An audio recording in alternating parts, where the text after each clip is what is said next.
If you didn't know, not all greenhouse gases are created equal. And this has prompted a call for the beef industry to rethink on how it calculates methane emissions. As reported by Annette Scott in this week's Farmers Weekly, greenhouse gases behave differently, and the New Zealand Roundtable for Sustainable Beef is calling for a new, more accurate approach to be adopted by calculating these methane emissions. And we welcome to the program Chair of the New Zealand Roundtable for Sustainable Beef, Grant Bunting. We're proudly representing Movember. Grant, fabulous. Yeah. Yes, not my best luck, but never mind. Yeah, I'm doing my bit. Good on you. Great cause, Movember. You do you. Now, let's talk about this. I mean, this has been an ongoing conversation in the New Zealand agricultural sector for quite some time around fighting the science. And literally, when you see it, it's all to do with a certain star, GWP star. Could you please give us a little bit of a summary on why this is not a level playing field? Well, yeah, I think firstly, like we're piggybacking on work that's really been done by others in the sense that our global entity embraced this some time ago. So, in essence, GWP Star challenges the assumptions made by way of the Paris Accord, and GWP 100 is the base assessment for carbon. And I was fortunate enough, as others may have been, to have witnessed or heard some dialogue from a gentleman by the name of Dr. Frank Mittelheiner out of the US, UC Davis. Now he's goes by the tag GH Guru, and him and his colleagues have been doing a lot of work around just, what is a more accurate representation of greenhouse gas. And of course what they've seized upon is that it's not necessarily equitable to treat methane as you might do the nitrous or carbon components of that particular debate. So we've been fortunate enough to secure Frank's services, and he's kindly going to participate in a webinar that we're hosting where he will try and translate the work he's done in the US to what it might mean here in New Zealand. So carbon dioxide and nitrous oxide is different from methane emissions in the fact that methane is short-lived. It only stays in the atmosphere for 10 years, right? Correct. Yeah, and that's the look. And I'm dangerously close to plagiarising others on the basis of my knowledge on this is about as limited as most of the lay people. But in essence, you're right, Sarah. Yeah, what they're effectively saying is to assume that guesses are guesses is actually simplistic, and it may well serve its purpose in terms of how a lot of the measurements done to date, but in all reality, they're very different. And in the case of methane, which is very apparent in a primary producing country like New Zealand, it doesn't have the same, life cycle as the others. And what I took from this story is the fact that if numbers remain the same over a 10-year period, if they disintegrate as a short-lived gas, then methane levels remain the same. That makes sense. So therefore, if we reduce our stock numbers and to produce more efficiency from least amount of stock, then we'll reduce our methane emissions. And sheep and beef here in New Zealand, more than 30% since 1990. So you're saying we haven't been backdatedly rewarded? Yeah, I think that's exactly the argument. And again, the danger lies in any of these arguments is in the oversimplification. As we contemplate, and if I take my chairman's hat off and look to my day job, Ansco Foods is a large investment in the rearing and fattening of cattle.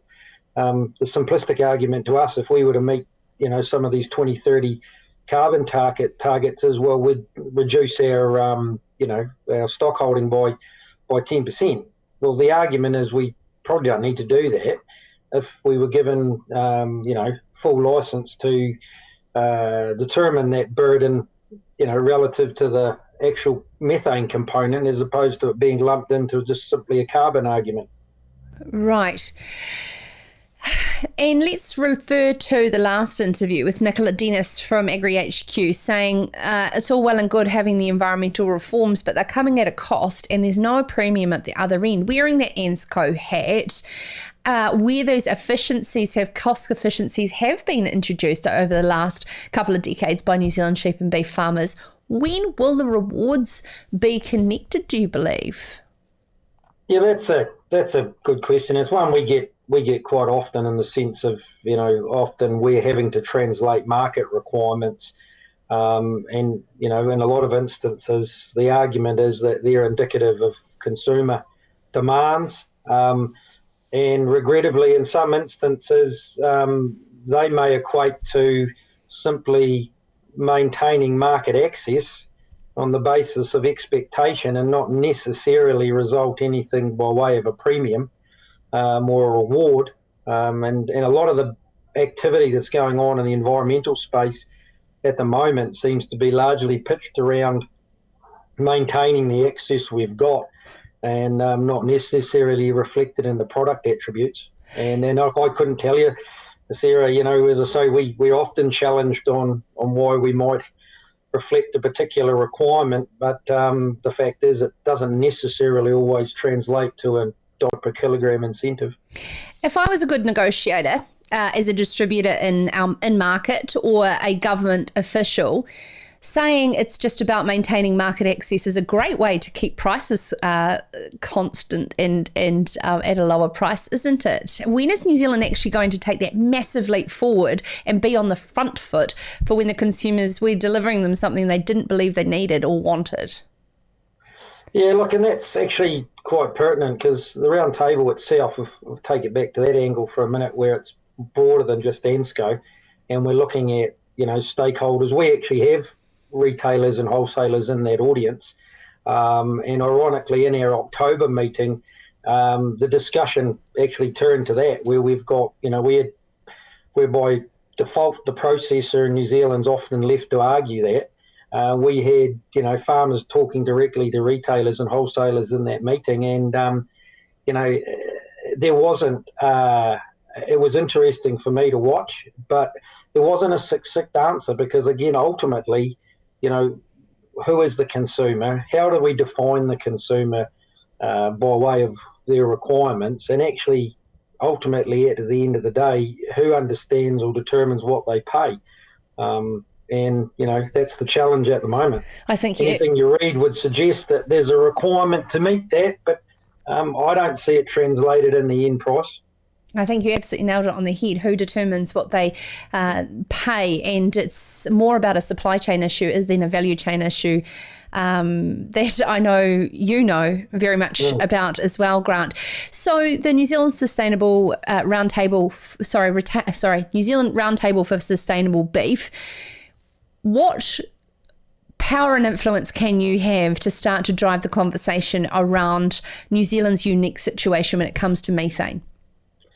Well, I think in the first instance, we see it being more one of education, right? Because the more people that begin to understand that there is an alternative, look, we're realistic. Our current positioning around carbon, whether it be, regulatory or legislatively based, is all linked inherently to the Paris Accord and the commitments we've made under that. So, I don't know necessarily that we'll be, outrightly successful. But in the first instance, if we can lead the debate around the fact that, the simplified interpretation isn't always, whilst it might be the easiest, isn't always the most accurate. And, a lot of this work is just as apparent. And when you look at, the recent release by Beef and Lamb around sequestration in general, the simplified answer is certain aspects of it are exempted from the current calculation. If you gave consideration to the broader components that make up most of our farming systems, are we really tasked or challenged by way of carbon and the way it's portrayed? And the methane's argument's just simply, another iteration of that, where, to your opening remarks, if we do understand the science and we are prepared to have that conversation, can we actually move our position to one where it probably more accurately reflects what our true burden is? remains to be seen.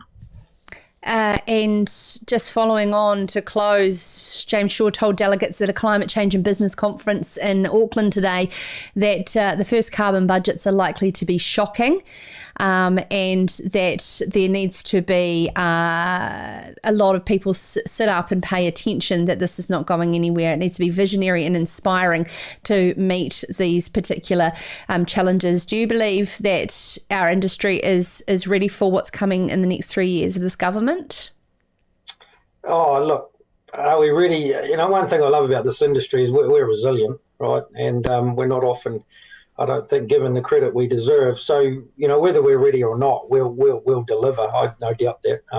But, even again, put my ANSCO hat on, we've just, we're in the process of seeking our own accreditation in regards to carbon. And look, our position isn't probably any more attractive than what a lot of others are going to find.